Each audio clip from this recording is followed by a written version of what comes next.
Morning. Good morning. Good morning, sir.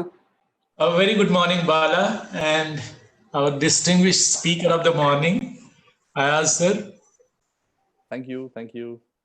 Ayaz, I must tell you, the Institute of Design was set up last year, and this is also for the purpose of people who are listening in, so that they understand that we decided to start an institution. You do know that we have the MP Ranjan collection of books, right? I've heard legends, yeah. At the J.K. Lakshmiput University. So when we set it up, we were very clear that we didn't want to do anything that is being done anyways by everybody else. And so we started off with 3 disciplines. Bala, can you put your mic in place, because your voice is getting a little disrupted. A little.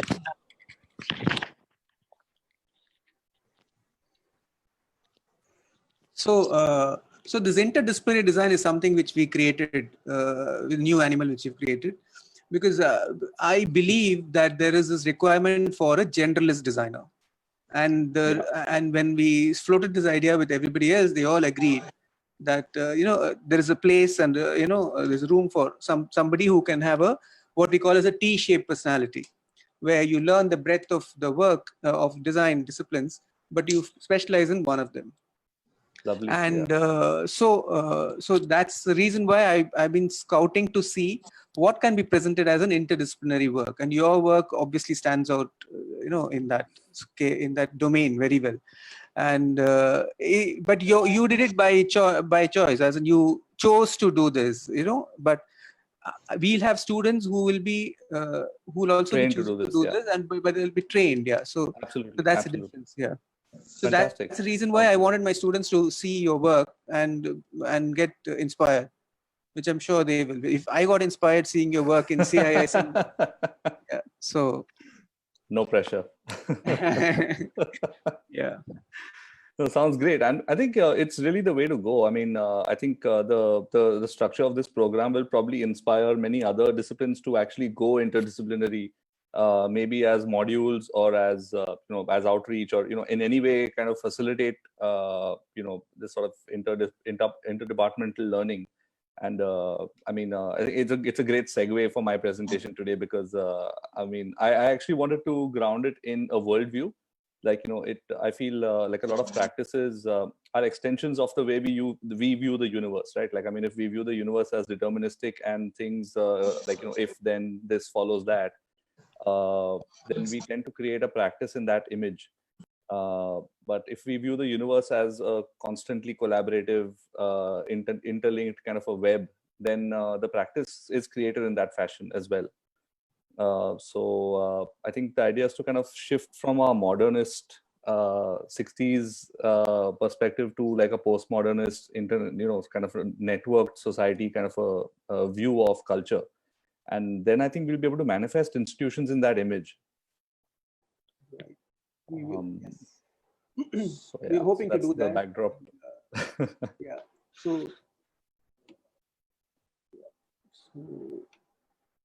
Hopefully this is not going to be a buzzkill on a Saturday morning. No, not really. A lot of people may be on Facebook as well. Yeah. But I think we've created enough noise about this on Facebook and other places. Cool, looking forward. I'm happy if it's just you also, Bala. Thank you.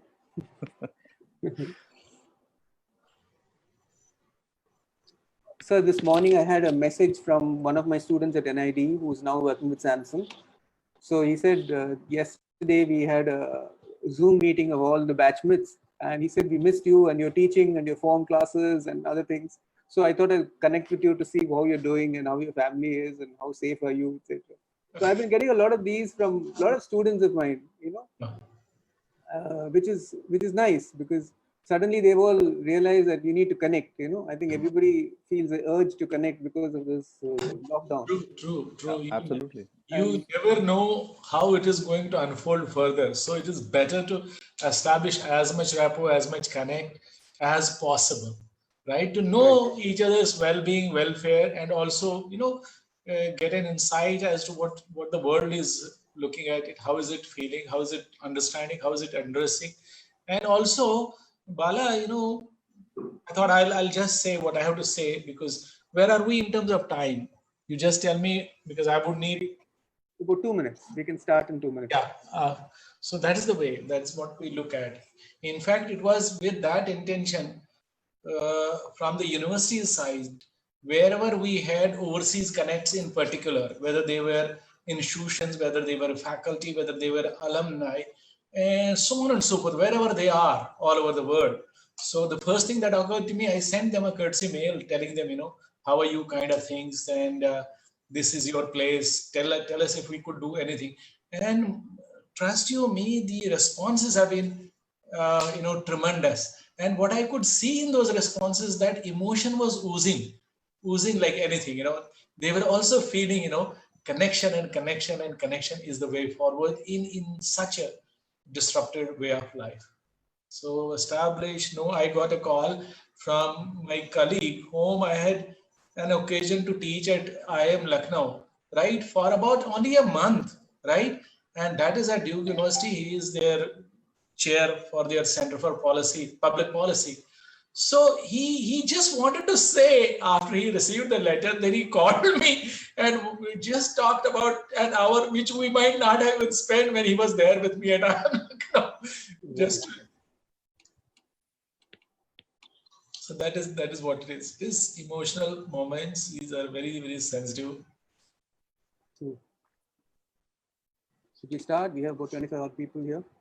Okay, I'll just once again extend a very hearty welcome to Ayaz Basrai to be a part of our JKLU signature session series, for having accepted our request to be available with us on this otherwise, holiday kind of a mood Saturday morning. But as Bala said, though some words were getting chopped, we started at our university, this Institute of Design, only last year. We have been in operation for about 10 years now. We started way back in 2011-12 with two institutions, Institute of Engineering and Institute of Management, offering undergraduate, graduate, postgraduate, PhD programs in these fields, right? And then last year it occurred to us, we must go ahead, because management being there and engineering and technology being there, the obvious choice which will bridge the two institutions, not only for the university, but for the country, for the globe as a whole, was what we thought, conceived, planned, and put in place the Institute of Design. Fortunate for us, with Bala's heading the initiative and telling us rightly, so let us not get into anything and everything that people are looking at when it comes to a school of design. So we will, as we have chosen to be a quality institution in terms of what we do, so let us not get into anything and everything. Though there were requirements being in Jaipur, should we explore in jewelry and so on and so forth. He said, sir, those kinds of things are being done anywhere and everywhere. Let us get into something where people are not doing that much. And that's how these three courses, product design, interaction design, and also this interdisciplinary design. Honestly, I understood a little on the product part of it. I understood a little part on the interaction. I thought I'll grab this opportunity myself as well to know what is this multidisciplinary design. And without taking much of the time of the precious session that we will have with you, we extend to you a very warm welcome on behalf of each and every one of us at the university, and look forward to your help, guidance, and cooperation, not only through these small interactions, but on the way forward. Since you know each other very well, I'm 100% sure that association will grow bigger and bigger only with these kinds of associations. Over to Bala. Thank you, sir. Thank you for the kind words. Good morning, everybody. I'm very happy to introduce Ayaz Basrai, who's a co-founder of the Basrai Design Studio, a leading architecture and interior design firm in India. He graduated in industrial design, specializing in product design from the NID Ahmedabad in 2003. He set up the Basrai Design Studio with his architect brother Zamir as an independent design studio, specializing in design and creation of built environments. With wide-ranging interests in illustration, immersive media, design, and research, Ayaz is constantly dabbling in the ever-expanding latitude of design expression. More recently, Ayaz heads the studio's research firm, the Bus Ride Lab based in Goa, which works on research and design projects in the domain of heritage conservation and futures research at the intersection of architecture, technology, design, and art. The design studio works on built environment projects ranging from hospitality and entertainment, immersive media to film and production environments, retail, exhibitions, installations, institutional and architectural environments. That's a lot of work you do, Ayaz. The Bus Ride is a team of architects, interior and industrial designers who look for solutions from the macro to the micro, from the slightly mad to the totally insane, with a large visible portfolio spanning over 150 hospitality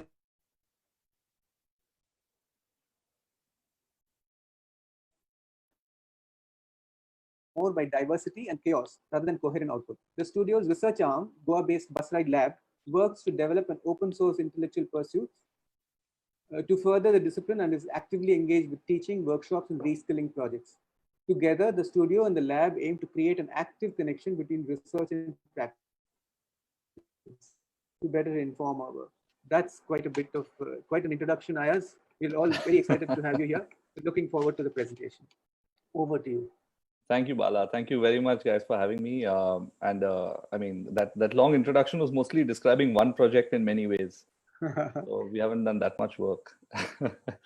But it's great to be here. Thank you very much. I mean, if it wasn't for the unfortunate situation we're in, I would definitely have been there on campus, hopefully, you know, in person. But we try to make the best of this format. Right. So I think just maybe a 2-minute introduction into what I felt was, to me, very exciting about talking about interdisciplinary design is I think it's a very it's a fair assumption to believe that we live in an interdisciplinary universe. Like the idea is that, you know, the linearity that we are taught in most disciplines is actually not a founding feature of the way we live or the way we experience the world. And many times we snap into certain stereotypes while manifesting either curriculum or institutions or you know, sort of design practices maybe. So maybe today's sort of presentation is really to share with you a little bit of our journey, and also hopefully you know, students who are listening in maybe find some resonance with things that you want to kind of explore in your academic career as well as you know, in professional practice as well. And I think with Bala at the helm, you have you know, someone who really understands the way the universe works. So I think you know, it's a great time to explore the whole breadth of you know, design expression during the time on campus, and that kind of sets you up really well for inhabiting the universe that we're going to actually experience in the next 4 to 5 years. Like designers are going to be asked to provide solutions in places where they have no idea what to expect. Like right now we have very few designers who engage with aerospace or with, you know, travel to Mars, or but that is going to be our future reality. And if we are to practice in that kind of environment, we'll have to develop a very healthy ambiguity. And that's really what interdisciplinary design, that's the strength of it, that you can walk into a scenario where that you know nothing about, but connect the dots and make sure that you have you know, a generalist kind of a view on what that discipline entails. So with that, maybe I could just quickly get through the presentation, and then we have a little more time maybe for a interactive session and questions and stuff. Bala, let me know if it's playing. I'm just showing you some other clips on There's somebody called Shekhar who's already asking you a question about whether you're going to talk about entropy. So is it some friend of yours? Shekhar is here. Can you block? Is it possible to block him? Well, he can only ask questions. You don't have to answer. Yeah, I'll pass all Shekhar's questions. He's just there for disruption. He's got nothing better to do on Saturday morning. Right. Let's see if this works.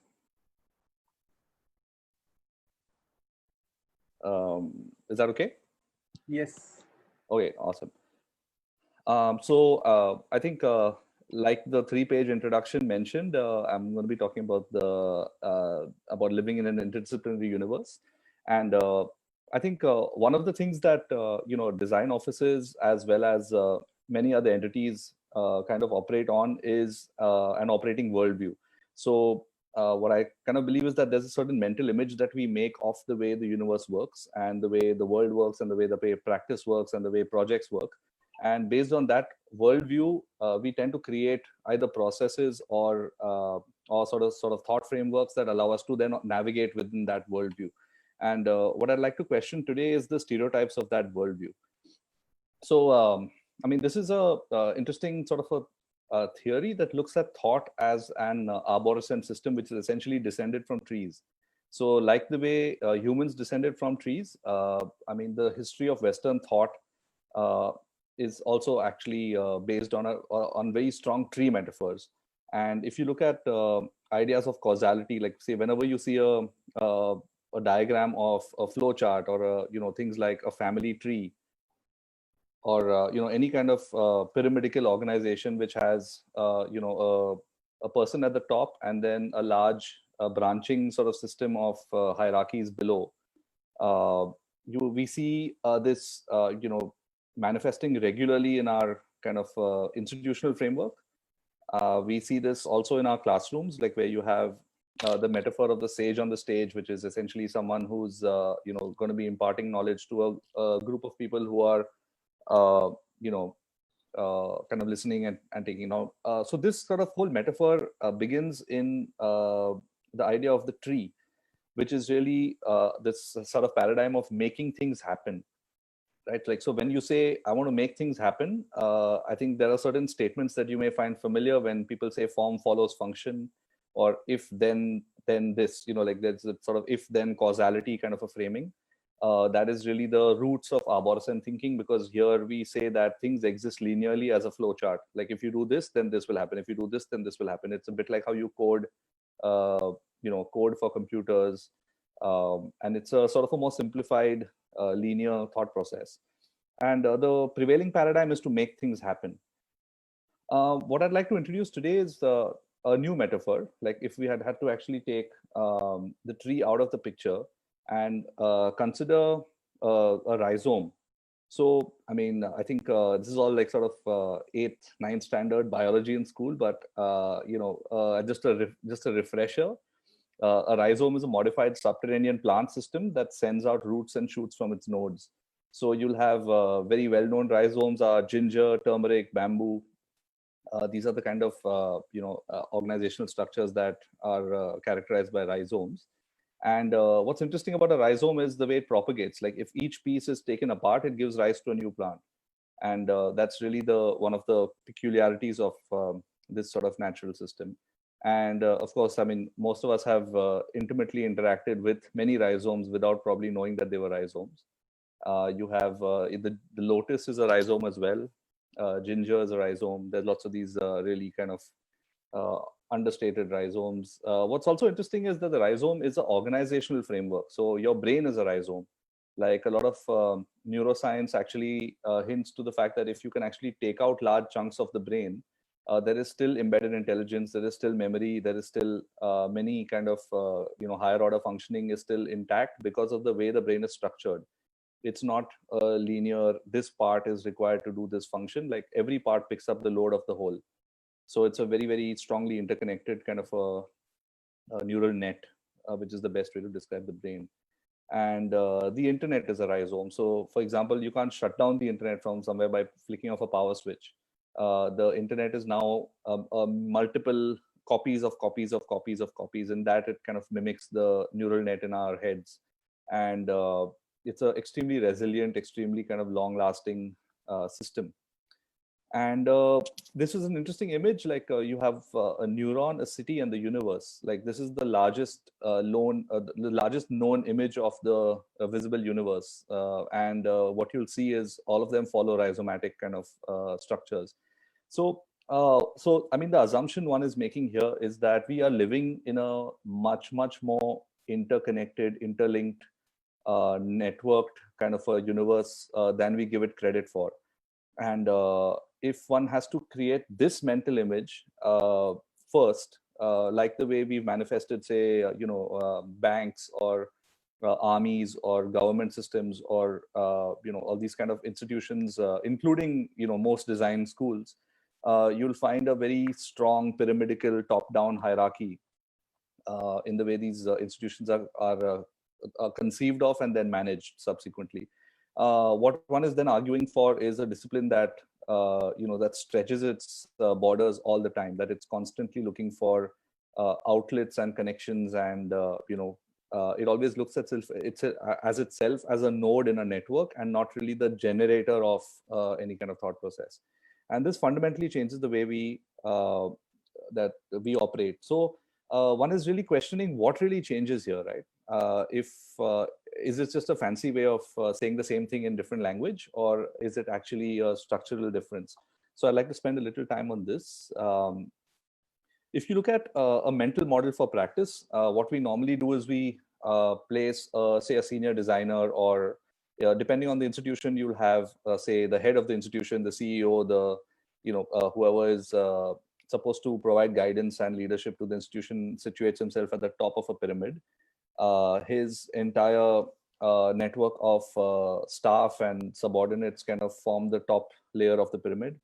Post that, you have a system of junior staff. So whoever shows promise is creating their own sort of support systems below.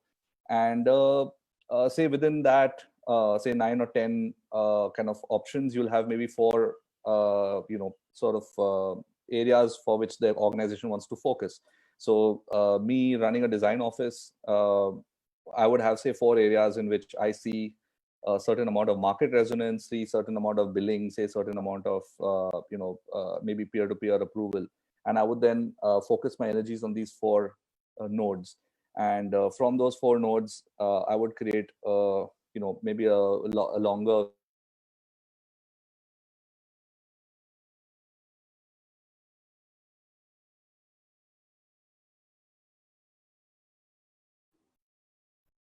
I can't hear you.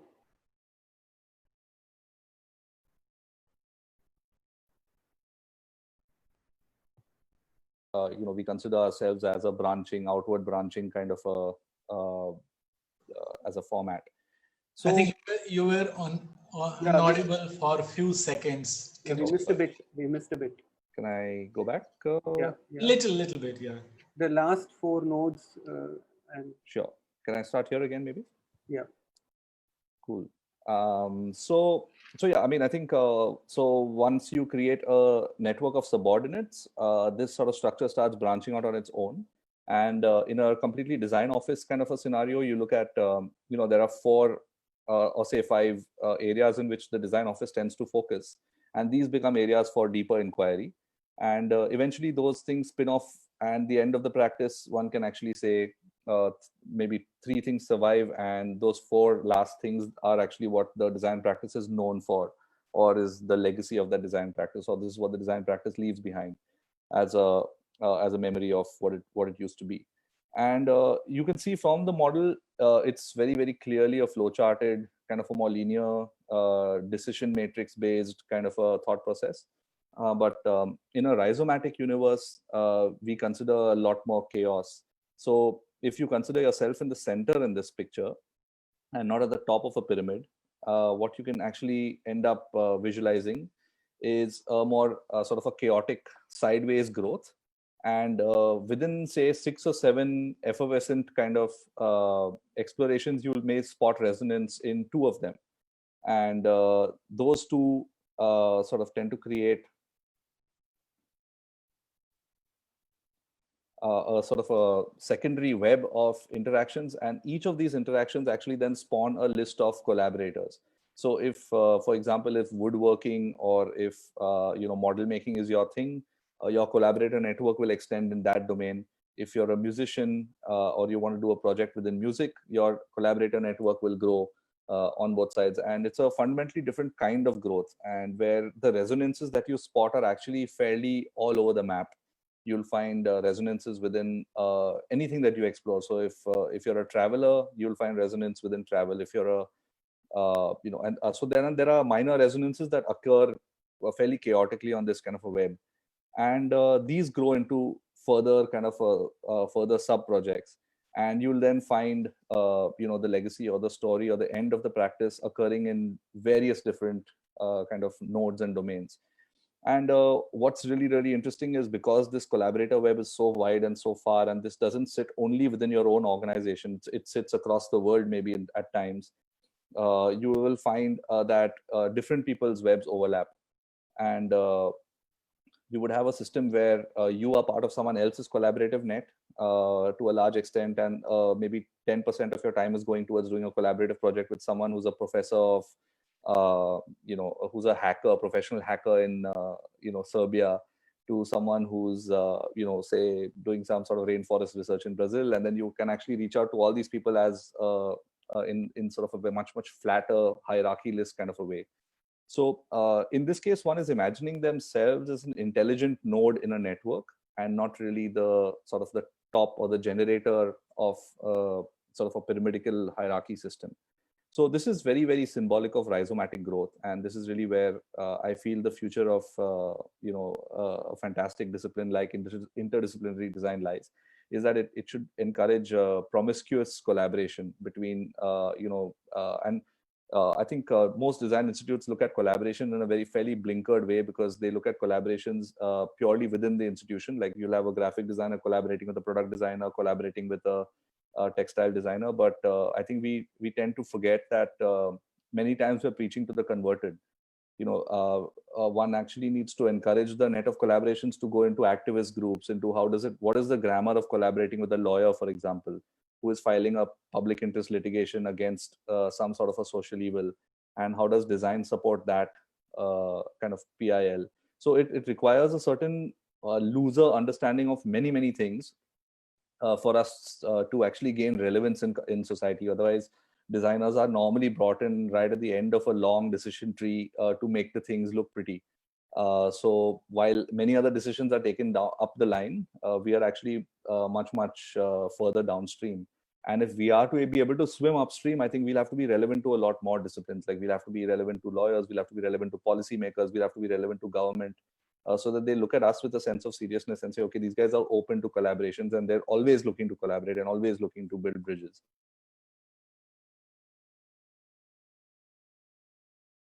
A couple of examples of what rhizomatic work looks like. Maybe this is something that could spark off a discussion or questions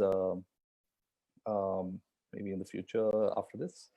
So I'll maybe try to zip through this. So on rhizomatic work, I think the first thing that rhizomes do is rhizomes are always collaborating. So you will have, if you look at the way a rhizome is functioning underground, you'll have a massive, massive network of interconnected roots and sort of a tuber system, which wherever it finds the correct conditions, like if you find a good condition of sunlight and water, there'll be a stab of green that comes out from there. And it's one of the most optimistic kind of plant systems or natural systems. If you look at the sort of networks of mycelium, which is sort of fungal networks, you'll find that they spread over acres and acres. So they are extremely resilient, extremely open to collaborating with different organisms.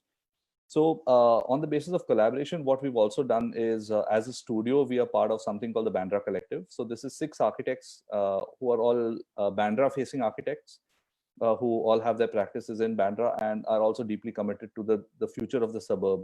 And we realized in a few informal meetings right in the beginning that all of us were speaking the same language, but we were all either residents in different parts of Bandra, and we all had slightly different purviews. But what united this group is the common love for Bandra and the common urge to do something meaningful and more public facing. So when we started working with simple things like street signage for churches. So this is one of the installed signage systems, and the idea was to kind of hint at a future sort of a signage system that could go from church to church. So whenever the funds are available, the sort of signs are sort of confirmed. We started working closely with the government to kind of start designing parks. So we had a proposal to design 21 parks for which the tender had already been awarded. So we had to actually run to site with chalks and start drawing out line markings before the contractor started laying the brick. So it was fairly chaotic, but I think the best part about this collaborative sort of system is that there's always someone available, right? Like there's always someone who's available for site meetings. When structures become much more in silos and they sort of create hierarchies, you have people who are limited by their own bandwidth. But in a more sort of an open rhizomatic framing, there's always someone who's available for to go for a site meeting to kind of go for. So, I mean, I guess one will switch between the more philosophical sort of perspective on rhizomes and the sort of more day-to-day, everyday kind of benefits of being in this kind of rhizomatic structure. And this is a project that we're working on, which is a sort of one of the proposals that won an award for a street redesign in Vikhroli. And this is something we entered as Bandra Collective. So, you know, the fun part about working in this sort of interconnected network system is that the end output is always a lot more than what individual studios would have been able to do on their own. Like, this process is amazingly additive. Like, you know, 2 + 2 is not equal to 4 in this kind of collaboration. We always end up surprising ourselves with our kind of level of output. So this is actually reclaiming 3 acres of street and converting that into a median park. So we've actually tried to move road into garden on this really interesting site in Vikhroli. So this is this was our proposal, and now it's an ongoing project. This is the Carter Road Promenade. So a lot of the work that the Bandra Collective tries to do is we try to stay away as much as possible from private commissions, and we kind of work more in the public domain. So while our individual businesses may be exploring more private work, we kind of try to do as much work as possible in the public domain. So this is the Carter Road Promenade. This is a skate park. There's a small garden that our studio worked on. And the idea is to kind of create these buzzing, vibrant spaces within the suburb, which are able to engage with pedestrians. And sort of heavily inspired by the Bandra Collective, I moved to Goa 4 years ago, and we have this nascent Goa Collective, which is now trying to build its own rhizome structure here in Goa. And the idea is to kind of, you know, reach out to, again, like-minded individuals. That's Fernando and Lester in the picture. And we have this sort of nascent Goa Collective. The idea is, again, to work on public-facing projects and to sort of look at how we could, you know, work with heritage conservation, things like that. So these are a few proposals from the Goa Collective. We're still trying to work on Goa's full. I mean, anyone who's visited Goa will kind of realize the profusion of beautiful ruins and architecture that, you know, that dot the entire landscape. So we were trying to visualize what a very thin wire mesh scaffolding would look like to sort of support the ruin, and at the same time, you know, this is some of the drone footage from that same ruin. So we actually try to extract 3D models using photogrammetry, which is really a game design technique. And we sort of fly drones over these ruins to extract, you know, very accurate 3-dimensional models, and then propose, you know, various kind of interventions on them. So this is, it's also interesting to view the model from the bird's eye perspective, because it's a perspective that no one has ever viewed this ruin from. The rhizome structure is also extremely responsive. So what happens in a rhizome system is, like, if you can actually look at the way a tree responds to adversity, like, you'll have a lot of dead and rotting trees because they can't physically move from place to place. They are subject to the kind of vagaries of that particular point in their topography. But a rhizome, because it's widely spread, it has the sense of being resilient and being responsive. And this is one of the things that we find. Sorry, I'm just going to have a sip. This is one of the things that we in the studio find a bit limiting about architecture and design, is it tends to be not topical. Like, if there's something happened today morning, the response from architecture and design will probably come after a year, or, you know, a year or 6 months. Because and whenever we are responsive, we are actually engaging with our rhizomatic selves. Like, the maker network is extremely rhizomatic. I mean, to take the most blatant example, like, you'll have a government which is pyramidical, but the terrorist organizations are rhizomatic. So one can actually see who's more responsive, right?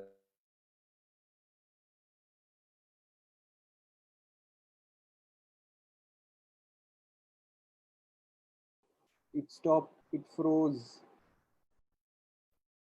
Fayaz, your video is frozen.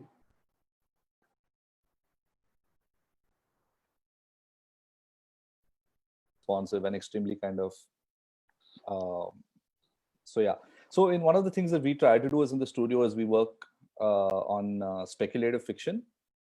Am I still around? Yeah. We missed a bit in between, couple of seconds. Okay. I guess wasn't that important. So one of the things that we try to do in the studio is to encourage, a practice of speculative fiction, and we try to actually be responsive to the headline of the day. So in the morning's newspaper, whatever there is, as news, we try to put out a design response by the same afternoon. And the idea is that, obviously coronavirus is now on everyone's minds. And I thought I'll share some of the more random stuff that we've been putting out. Like, so this is something called Bay Watch, which is really when your Bay steps out into the world, you want a small drone to follow her to make sure that she's fine. And this is like a sort of a private detective sort of a service that is launched in high density urban networks to sort of make sure that, that you're maintaining your social distancing. So this is a local security startup specializing in personal surveillance. This is something called Dronacharya, which is really a infrared drone that patrols compound walls. So as soon as it spots a hot spot on your compound wall, which means someone's urinating, it kind of goes behind that person and sounds a loud alarm. So it's a sort of a thermal imaging based nocturnal drone. And it also then disinfects the urinated wall. So it's a very simple sort of service that is being offered to many different housing complexes around Bombay whose walls are actually on the way back from the local bar. That's your rental drone service for individual building cleanup. So you look at, this is a Swachh Bharat campaign, which actually looks at drones cleaning up pan stains and gutka stains on staircases. So you have a small, high pressure jet, and then you have sort of drones that go in and sort of clean up this. This is sort of, activism in the time of coronavirus, where you actually can't gather. So you'll send drones out to kind of clean up oil spills, for example. And also in this post-pandemic kind of situation, we started looking at the allocation of a house space. Like, so in fact, there's this very interesting correlation research done by this amazing person called Robert Stephens. I'd urge you guys to check out his work. He's Herbs Indus on Instagram. And he pointed out this amazing correlation that the amount of bed space required to house coronavirus patients at the peak in Bombay is exactly commensurate with the amount of empty apartments available in builder developments. So to offer a correlation like that, we started looking at what would a more productive scaffolding look like on the high-rise luxury towers of Bombay. So this is your single-use floor plan. And this is normally built in one of the luxury apartments. You'll probably be on the 23rd, 24th floor of some huge high-rise. And then, it'd be a single family using this. So we started looking at the same floor plan, but how it could be used in the more productive way by, say, a shared accommodation for 6 people with more light access, more ventilation access. They have a sort of communal dining. You have a lot of, green walls all around. You have larger solar panels, which give you your own sort of solar supply. And you have also a small maker space where you can actually create and sort of do stuff together. This is what the scaffolding would look like on the Lodha Altamount Tower in Bombay. This is also the sort of a neighbor to the Ambani residence. And so this is another more random one. This is around trying to code QR codes into traditional textiles, which would essentially be an idea for avoiding facial recognition on drones. So when you wrap your face in this scarf, I mean, you're actually creating a confusing mesh of QR codes, which would then scramble your facial recognition. And this is actually to avoid heat detection. What you do is you take traditional shawls and then stitch in aluminum foil behind them. And you can use them in a nice, fun way to wrap yourself when you're going to rebel sites and you're going to actually protest. So I think the idea was to kind of look at how, as a practice, we could be more responsive and churn out something on a daily basis almost, which could then fuel some of the longer inquiries. So if something from this wide net of resonances sticks, and you get a certain sort of a deeper insight into something which could be a potential societal point of intervention, then we could actually explore that in further detail and do a long format kind of a project. Another really interesting thing about rhizomes is they create navigatable topography. So when I say this, I actually refer to a map. Like a rhizome is always a terrain. A rhizome is never a process flow chart. Like, so when you open a map, the fun part about opening a map is that you can start reading the map at any point. The map has no start or end point, right? So when we consider our practices as maps or terrains, this actually allows us the opportunity to actually always negotiate unfinished openings and beginnings. So depending on your navigational choice, your journey would be different. But this is not a sort of this follows this kind of a framing. And how we try to make sense of this is we've been trying to build out a world map of the year 2035. And so what you see in the center is the year 2035, and this is a fairly elaborate cultural map of that year. A lot of this is actually based on readings and data extrapolation and climate data, things that we have access to right now. And we try to build in a fairly realistic lived-in perspective of what it's going to be like in the year 2035. And what we then try to do is to use projects to sync between these two nodes. So the idea is, if you map culture in a rhizomatic way, where you're not saying a single easy to understand line brief, but you're actually creating a much, much larger, interconnected, complicated web. And then you're able to spot synergies between points on that web. So that's the kind of maybe practice that one needs to consider as the heart of how we conceive of our own practices.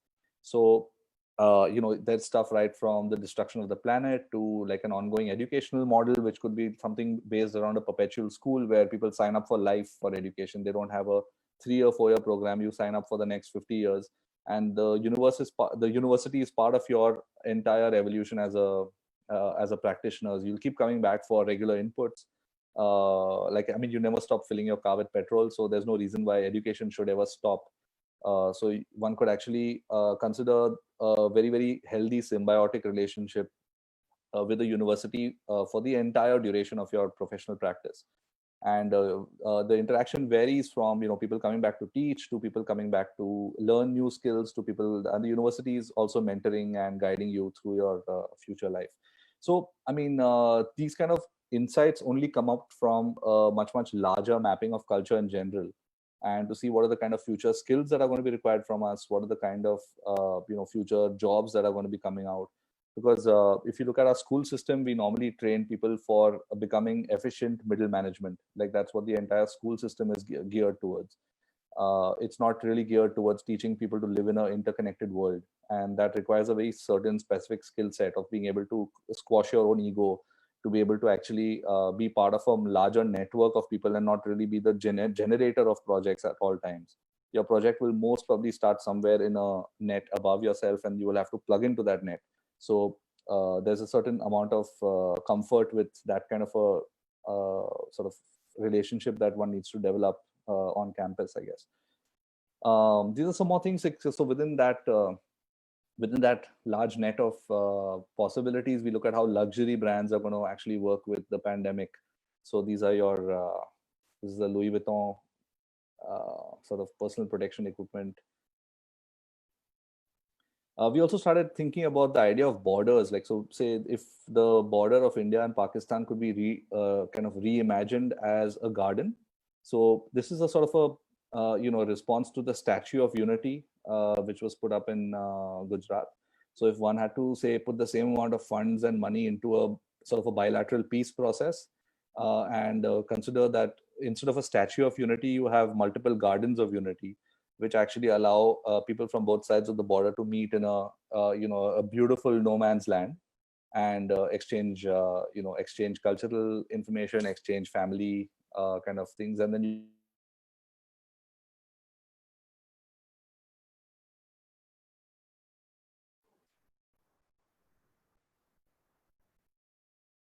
You've gone off the air.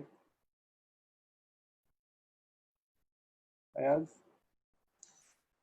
Your audio has got disrupted. That we feel should have been different.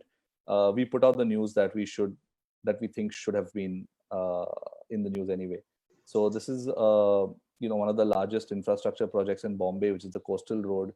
So it's a massively misinformed project, especially at a time when the state is dealing with one of the highest levels of coronavirus infections. We have an insane amount of money which has been parked into these large infrastructure projects. So we started putting out news around the project already being shelved, and around what the citizen response to that was. So we actually also then created a fake competition which had fake entries, and we were the people who entered those competitions with the fake entries. So this is a comprehensive mass upgrade for the mass transit system in Bombay, where you have a double stack of locomotives, and above that you have a sort of a jogging track now. So this all, I mean, it sounds fairly random, but a lot of this sort of emerges from data, like because Bombay's local trains support 53% of the city's transportation network, and your road system supports I think around 2%. So one of the ideas is to kind of focus your infrastructure spending, which solves a much larger problem in the city.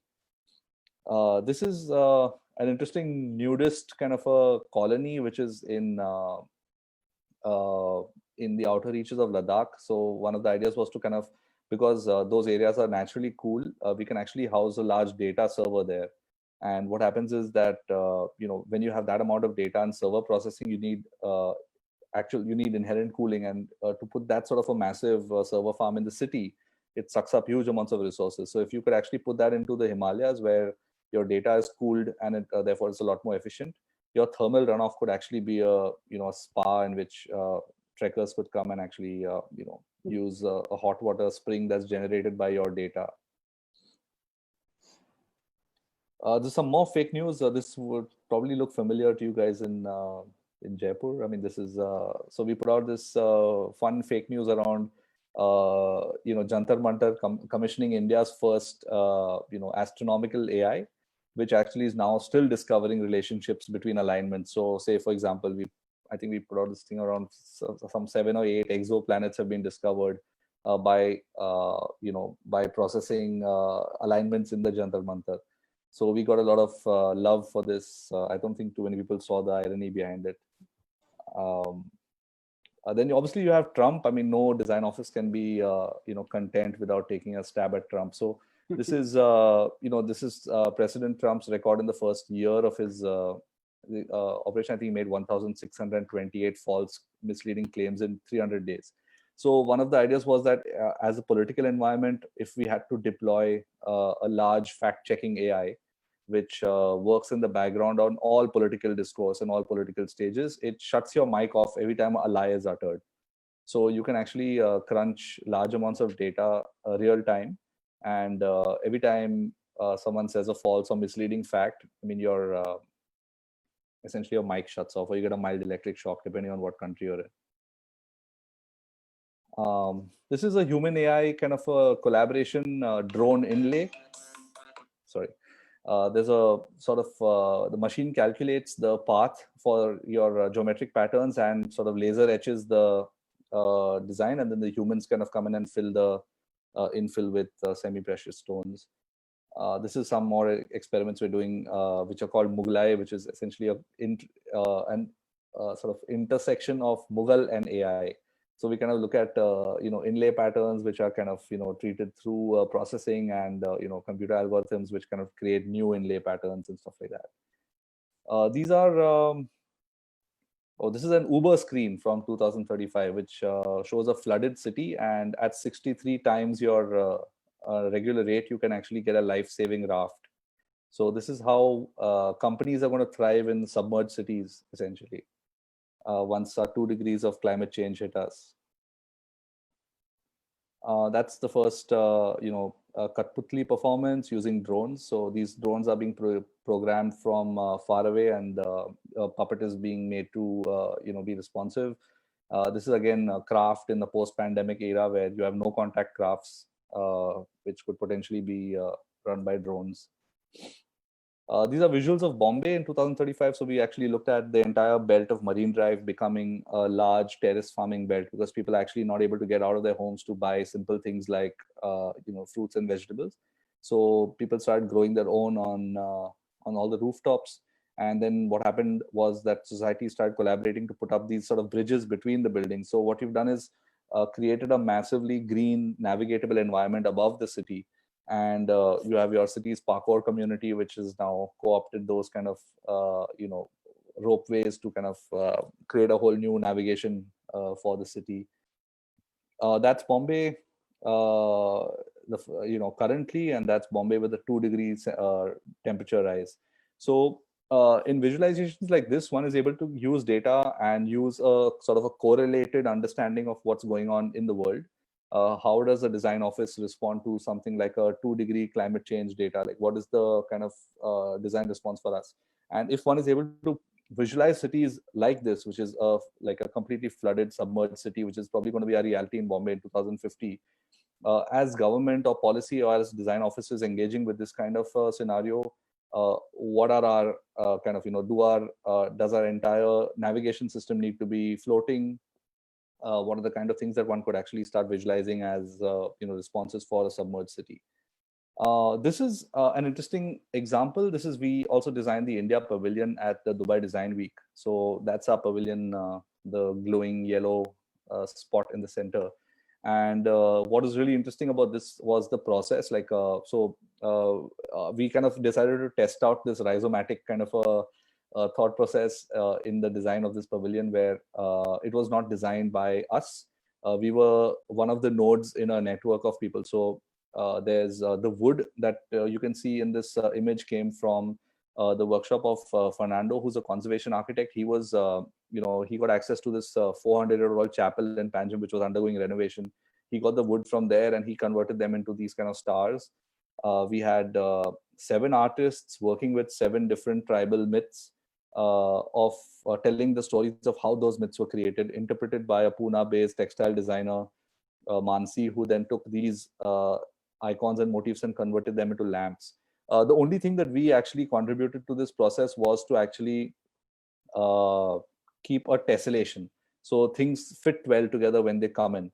And I opened the the pavilion for the first time when I was in Dubai, 2 days away from the launch of the exhibition. So there was absolutely no testing, control. One had to actually relinquish all kinds of ideas of control. Your collaborator network is robust to be able to put. I saw the lamps for the first time in Dubai. They were assembled on site and it all kind of came together fairly magically. So this put my faith back in rhizomatic systems. One of the things that we also think a lot about is the political situation, because I feel not too many design offices engage actively with politics. One of the things that we should definitely look at doing is getting into governance and getting into, getting our sort of hands dirty with the nuts and bolts of building cities. So we kind of started thinking about what would a rhizomatic framing of a political party be, because political parties, they are very, very strongly pyramidal. So we kind of started thinking about this Bharatiya Bhavishya Party, which could essentially be a rhizome. So what's interesting is that the lotus is actually a rhizome and it's not really a flower. And so if one had to think about the symbol of the party not being the fragile flower, but being the unbreakable network under the surface, it changes many things. So some of these are long format readings that are also available on our issue page. So in case anyone's interested in any one of these in particular, you can find some more sort of information there. So I'd like to end this thing saying, the idea of interdisciplinary practice, it actually aligns very strongly with the workings of our universe. Like, the more you look around, you're going to start seeing intelligent networks, intelligent systems. And the way we conceive of our own practices within this reality is really what will be our kind of unique contribution to the field of interdisciplinary design. And yeah, that's it. Thank you so much. Oh, wow. Yes. This is mind-blowing. Really, mind-blowing and amazing, honestly. One can now, without any iota of a doubt, relate what is not only the relevance and how critical is this particular area of specialization in design. Honestly, I wasn't aware, and my eyes and ears have opened. This is what multidisciplinary design is all about. Thank you so much. Thank you so much. What comes first, your funny titles or the project? Because there's Baywatch and there's Dronacharya and Mughalai and all that. What comes first? We learn from the best. Yeah, there are some people who are asking questions. No, you can also, Bala, unmute Gaurav now. It's not that. Okay, is Gaurav waiting to be unmuted? I'm sorry, I didn't realize. No, I'm not. I'm just saying because there was something ना उसको mute करो तो इसलिए मैंने कहा. Right. Okay. Margi Shastri is here. She's saying that the fact that the craft scarf can protect one from Baywatch drone makes you talk maha balanced and well rhizomatic. A lot of complex idea to internalize, so no questions yet, but a lot of admiration. Margi is our one of our visiting faculty. Do you want to come online, Margi?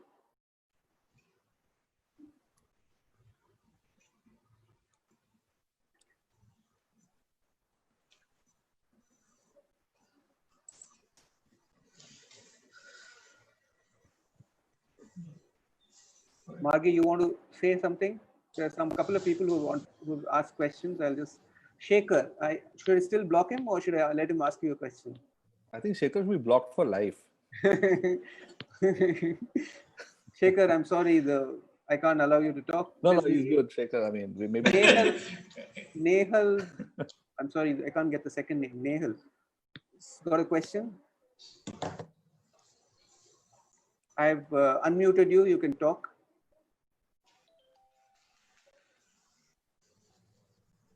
Okay, something wrong?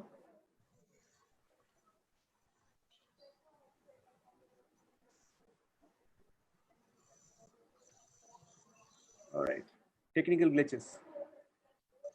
Bala, can I just request a minute as well? I think I'm running low on charge. I'll just get my charger in. Just 1 second. Do that.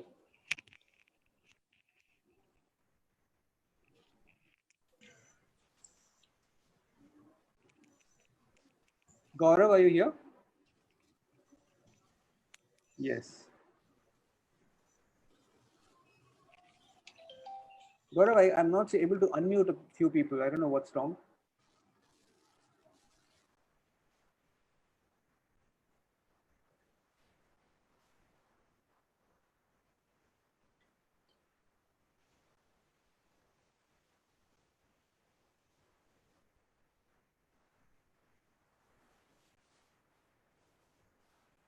Bala, sorry, my microphone was set to the wrong setting. I'm saying you can send an request for unmute, but I think the user will have to unmute themselves. Okay. This is a question even I wanted to ask Ayaz, is how do you implement this rhizome way of collaboration and co-working? Hey, sorry. Can you hear me? Yeah, I'm back. Yeah. So this is a question somebody anonymous has asked, but I also have the same question. How do you implement this rhizome way of collaboration and co-working? Any tips or tricks? Sure. So I think the first thing is to kind of, rethink the practice from what exists within the office, but kind of look at. I think the best thing is to map skills and interests. Like anything that actually allows you to reach beyond the boundaries of the practice to reach out to various different, I can take maybe a personal example. Like some of the things that I think we're very good at in the studio is to do a quick iteration. That's something that we've realized, working with hospitality, because sometimes in a restaurant or a hospitality venue, which is a large part of our portfolios in these kind of high visibility hospitality projects. We are actually forced to give a working restaurant idea in the first meeting, because someone's already started paying rent and your meter's ticking, and they want the so what you have to do is to actually do a lot of prep. Like you have to understand where the city is going. What does the city need in the first place? What would resonate with a city like Bombay? And then that forms the base mapping that you've done already. What is happening with culture? What is happening with fashion? What is happening with food? What is happening with music? And at the intersection of all these kind of interests, one is able to then create a node, which is that particular restaurant's mood. So if you're looking at, say, so this is really the training with which we have tried to approach most projects, even within research. I think right now, for example, if you look at conservation, a large amount of conservation efforts are going towards programming. Like, how do you get the right people there? How do you get sometimes a monument may not be able to take a footfall of 10,000 people. Like, how do you get the right amount of people there for the right kind of experience, for the right kind of thing? So you need to understand then programming culturally in a much larger kind of interconnected way. So I think the more diverse interests you have, the more you read, the more you travel, the more you kind of meet people or talk to people, I think that web of connections becomes much, much more robust and much stronger. And I mean, so I mean, we have a bunch of resources that because we've been writing about this rhizomatic idea for a while now, just to explore the fringes of it. And what we publish on is Issuu. So I think anyone who's interested in any one of the kind of, smaller things that was spoken about today, I mean, I'm happy to, direct you to some more readings. There's a beautiful book called Thousand Plateaus by Deleuze and Guattari, which is really a seminal reading on the idea of the rhizome. So, I mean, their perspective on culture is really, really fantastic as well. It's really great reading. And it's very visual, so one can actually directly draw parallels into design process. And what is the sanctity about 2035? Oh, no, so it's just something that I felt it's far enough for us to be a bit ambitious, and it's also close enough for us to see where we go wrong. Okay. My son is going to be 20, so I mean. And like, "Arey, तूने बोला था ये होएगा, क्यों नहीं हुआ?" Yeah. So somebody's asking, I want to know more about the fake competition. How was it perceived by people, and how did people respond to it? So yeah, that's very interesting actually. So we submitted this fake competition around the Coastal Road time when there was a lot of agitation going on within the city. So what we've realized is that because in speculative fiction, one is able to then partner very quickly with lawyers, for example, and activist groups. So there were a group of researchers and friends who were putting together a report which had to be submitted as a PIL in the High Court. And what's interesting is that some of the fake news articles were actually, they made their way to the lawyer networks. So it was actually interesting because even these lawyers who were fighting the case were kind of, laughing about this. Like, why? Who are these like random fuckers who like, putting this shit out? So, I mean, I think it works in surprising ways because fake news gets a lot of traction. And what's interesting about this fake news, the way it works, is it creates nostalgia for the future, right? Because we typically tend to look at nostalgia as something around the past, but what if you decode that feeling of nostalgia, it's really about there's a certain reality that is better than the one that we are inhabiting today, and the nostalgia is the aching to live in that reality again, right? But there's no reason why nostalgia should be rooted in the past. If you can create provocative and lived in and realistic kind of images of the future, you can actually encourage people to have that same nostalgia for the future, which is a very, very powerful motivating force. Like if you believe that our cities can be 10 times greener than they are, that's the first step towards actually greening up our cities. That you can actually visualize what are the ways in which one could, create a, say if Bombay to be part of your, megapolis association of the future, Bombay has to up its greenery by say, 500%.